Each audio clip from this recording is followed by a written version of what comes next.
You're watching the local news network, Pagosa Springs.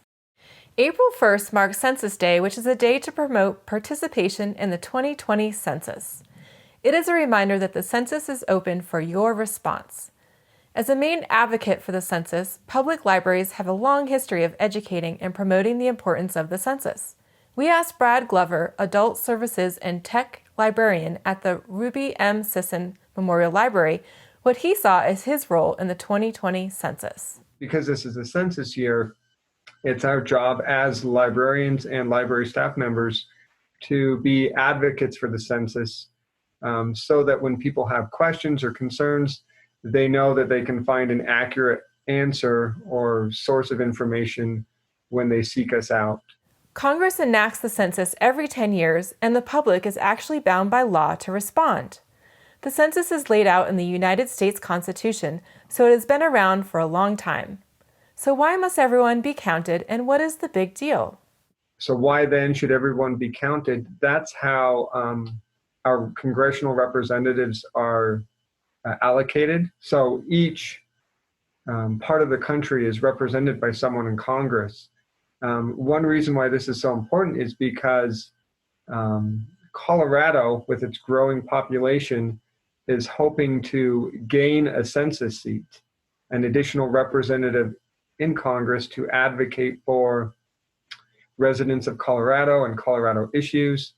For us to do that, for Colorado to gain that census seat, everyone needs to be counted accurately. We need accurate representation in Congress. We don't want some states overrepresented or other states underrepresented. We need to accurately count what America truly looks like. The census also allows the federal government to allocate funding dollars based on the count for each town, county, region, and state. Imagine a giant piece of monetary pie that's divvied up. The total pie is worth $675 billion. That's a really big number that's hard to wrap our heads around, but we want an accurate slice of that pie for us. And so what does that go into? It goes into funding for the schools, funding for roads and bridges, the US Highway 160 that runs through Pagosa Springs and throughout other parts of Colorado is a US federal highway. So funding for that is determined on a federal level. So we heard from Glover that the census is important and that it impacts every individual in the United States.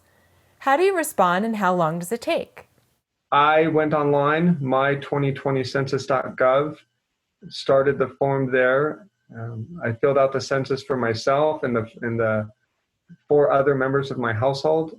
It took about 10 minutes for me to fill out the census. There's just a few basic questions that it asks, and it was really easy. Sounds easy enough. So maybe those of us who are stuck at home social distancing right now could log on and participate. We do know that 17% of the population in Archuleta County have already responded to the census. So can you.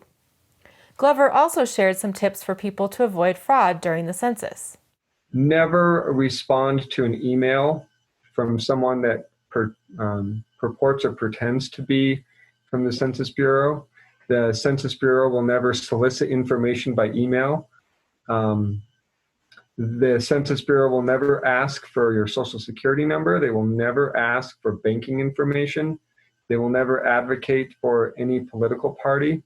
So if you see any kind of message that asks for that information, disregard it and possibly even report it to law enforcement. There is some fraud out there, so just be careful.